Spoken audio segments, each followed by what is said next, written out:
Hello guys, કેમ છો બધા? મજામાં? જય માતાજી બધાને. તો આજે તબિયત થોડી ખરાબ હતી એટલા માટે હું ઓફિસ ગયો નહોતો. તો પછી મેં વિચાર્યું કે મેં તમને કીધું હતું કે એક ફોટો છે જે અમારે લગાવવાનો છે. તો તે દિવસે લાગી શક્યો એમ નહોતો કેમ કે તે સમયે પેલું ડ્રીલ મશીન જે હતું તે ખરાબ હતું. તો આજે ફાઇનલી તે ફોટો લાગી ગયો હતો અને મેં તમને કીધું હતું કે લાગી ગયા પછી હું તમને દેખાડીશ. તો ચાલો આપણે જોઈએ તે ફોટો લાગી ગયો છે જે આપણે જઈએ છીએ હવે. તો આ છે તે ફોટો જે આપણે લગાવવાનો હતો. આ ફોટો બહુ સરસ છે અને આમાં લાઇટ પણ થાય છે. પૂજા લાઇટ કરજે ચાલો. જોઈ શકો છો કેટલો સરસ ફોટો છે આ. તો તે દિવસે આ જ ફોટો લગાવવાનો હતો પણ તે દિવસે લાગી શક્યો એમ નહોતો. તમારા ઘરમાં ફોટો લાગી ગયો છે અને કોઈ પણ ફોટો લગાવીએ તો આપણે ભગવાનના ચાંદલા કરવા જ પડે. તમે જોઈ શકો છો કે જે વચ્ચે જે છે તે ગણપતિ દાદા છે અને ગણપતિ દાદાને ચાંદલો કરવો પડે તો પૂજા ચાંદલો કરે છે. કોઈ પણ શુભ કાર્ય કરતાં પહેલાં સૌથી પહેલાં આપણે ગણપતિ દાદાને જ યાદ કરવા પડે. ગણપતિ દાદાની જમણી સાઈડ જે છે તે લક્ષ્મી માતા છે અને ગણપતિ દાદાની ડાબી સાઈડ જે છે તે સરસ્વતી માતા છે.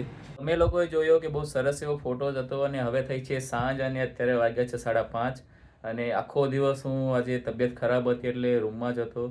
તો હું ને પૂજાભાઈ જઈએ છીએ બહાર કેમ કે થોડુંક માઇન્ડ ફ્રેશ કરવા માટે.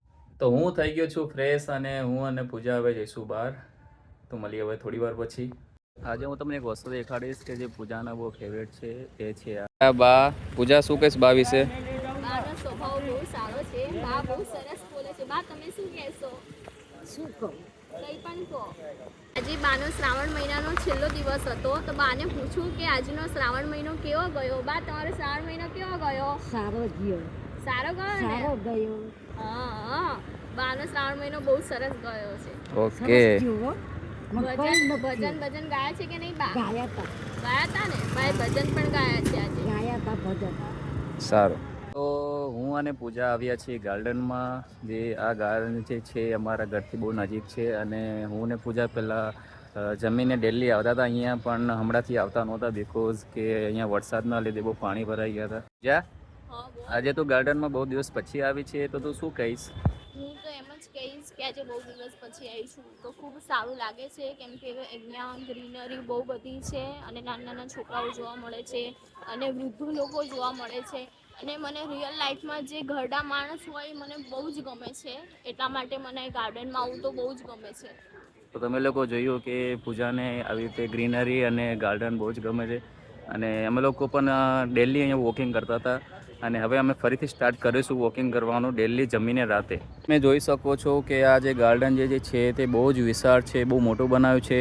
બધી જગ્યાએથી તમે બહાર નીકળી શકો છો. આ જગ્યાએથી પણ નીકળી શકો, આગળથી પણ નીકળી શકો છો. તો આ ગાર્ડન બહુ સરસ બનાવ્યું છે અને આ ગ્રીનરી તમે જોઈ શકો છો. બધી જગ્યાએ વૃક્ષો બહુ સારા એવા ઉગાડ્યા છે. ગાર્ડનની એકદમ સેન્ટરમાં તમે જોઈ શકો છો એક સિટિંગ પ્લેસ બનાવ્યું છે જે બહુ સરસ છે.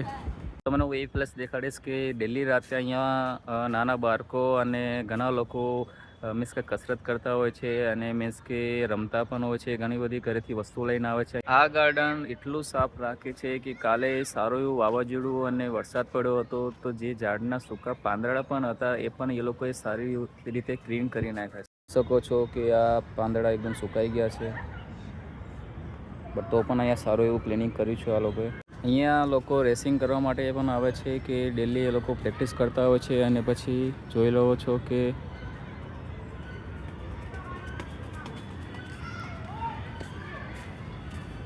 તો તમે લોકો જોયું કે લોકો અહીંયા બહુ સારી એવી પ્રેક્ટિસ પણ કરી શકે છે અને બીજું કે અહીંયા એટલી સ્પેસ પણ સારી છે કે લોકો રનિંગ પ્રેક્ટિસ કરી શકે. જોવો છો કે કેટલી સ્પીડમાં દોડે છે. લોકો જે પ્રેક્ટિસ કરી રહ્યા છે તે પોલીસની એક્ઝામની પ્રેક્ટિસ કરી રહ્યા છે કેમ કે પોલીસની એક્ઝામમાં રનિંગનું પણ બહુ મહત્ત્વ હોય છે.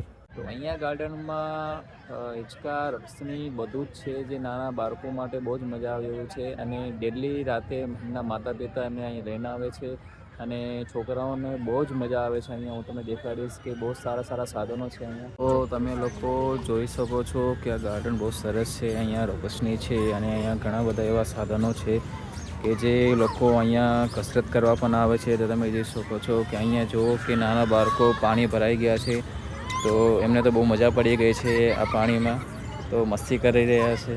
બીજું કે આ ગાર્ડનમાં એક કૂતરું શાંતિથી સૂતું છે એટલો બધો અવાજ હોવા છતાં પણ એને સારી એવી નીંદ આવે છે, તમે જોઈ શકો છો.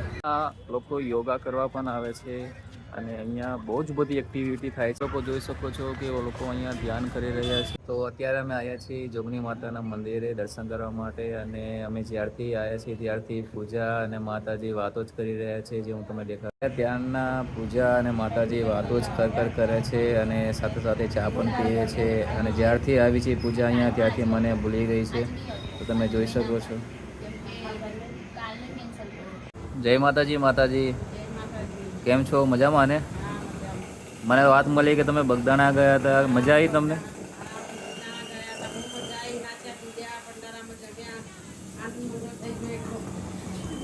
એ વાતની ખબર પડી કે તમે ભજન પણ બહુ સારા ગાઓ છો.